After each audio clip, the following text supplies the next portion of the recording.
The key to keeping plants over winter is lots of bright light, sufficient heat, not too much and not too little water. You've got to really be careful with the watering. I have overwintered 10 different outdoor plants in this winter of 2023, and the experiment I've been most excited to try is overwintering chrysanthemums.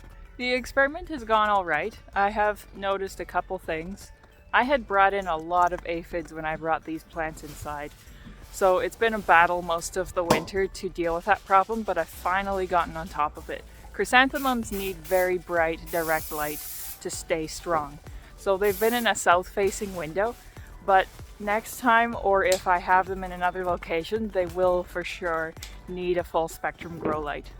So I cut out the dead growth out of the chrysanthemums because of how quickly they regenerate, and also to clear away the dead foliage that may be hiding pests. And I've sprayed them with Dr. Doom insecticide. So I tied up the plants in bags, sprayed them inside the bags, and left them tied overnight to fumigate the aphids, but it didn't turn out as well as I hoped. There were still aphids crawling around the next morning. So what I ended up doing was cutting down the plants entirely down to the base, dousing them with cinnamon and cayenne pepper powders, and then I made a mixture of olive oil, a little bit of Dawn soap in equal amounts in a full bottle of water. I sprayed this mixture on the leaves of all of those plants plus another plant that the aphids had been crawling onto, and there are no more aphids. They literally suffocated with the oil and soap coating. It was very cheap to make, and that'll be my go-to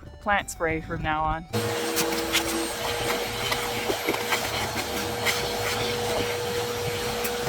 Maintaining soil moisture has also been key to keeping these plants healthy, as when they do get a little bit too dry, they get stressed and they start attracting aphids and spider mites that may be around.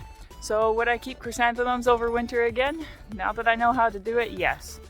Probably with no more than the 4 that I have, because it's a lot of maintenance. Lemon balm has been one of the easiest herbs to keep over winter. As long as it has very bright to fairly direct sunlight, it does all right. It needs constant moisture, it can't be fully dried out, and the lemon essence prevents any pests from taking hold, so it's a fairly pest-free herb. I've also had a zonal geranium. This geranium has kept very well in the window with plenty of direct light. She has had 0 pest issues, having a nice scent and fairly fuzzy leaves. This plant has also tolerated being dry fairly easily and doesn't get overly stressed, it would seem. I kept 1 sweet potato vine from my garden plants last summer, and I would not recommend keeping this over winter unless you've got plenty of light for it, as the leaves tend to dry out and it tends to attract spider mites. I did get rid of the spider mites with my soap and olive oil spray. English ivy is super easy to keep indoors. Mine did attract some spider mites from being too dry for too long, but it does not drop dry dead leaves everywhere. It's very tidy, and it seems to need bright to direct sunlight. I've kept 5 mandevilla plants over the winter. I will only keep 1 next winter. This plant needs lots of direct light, or as bright as possible, and it drops a lot of dead leaves, and it has been hosting some spider mites, which I've gotten rid of with my soap and olive oil spray. I have also overwintered a hydrangea. I had some cut hydrangea flowers one time, and they ended up rooting in the water, so I planted it and have grown it since. The hydrangea has done fairly well as long as it's kept in very bright light, up to direct light. Although she has been a little bit pest prone. This one was getting some aphids, so I had to isolate and treat the leaves. Other than that, no problem, seems to overwinter quite well. Last year I was given a canna lily, and this has overwintered quite well.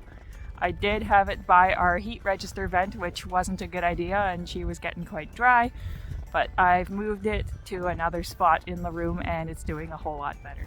There has been some dieback I've needed to trim off, but other than that, no pest problems. Last summer, I was also given a calla lily. Now, the calla lily I let die down when it cooled down in the fall time and before it froze, so that the foliage was turning yellow and brown and drying up.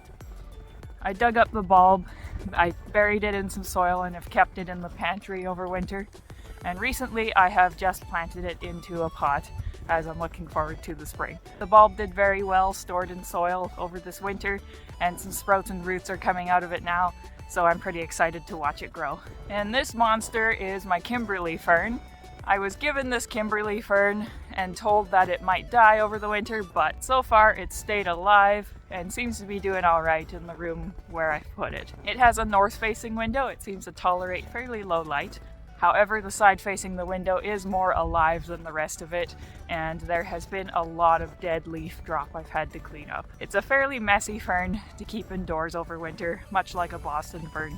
In the past, I have overwintered lavender, I have overwintered rosemary, and these do well as long as you do not overwater them whatsoever. They need very little water, just enough to stay alive, and not enough to stimulate the growth so they don't stress themselves when they should be going dormant. These are a lot more challenging to keep, but I'm going to give it another go this coming winter and see how that turns out in this particular house. I'm also going to try thyme. I've never tried to overwinter thyme, but because thyme is also a woody plant much like rosemary or lavender, I'm sure it'll overwinter in a similar way, so we'll see. I have tried to overwinter other herbs such as chives and basil and mint, but these don't seem to do very well.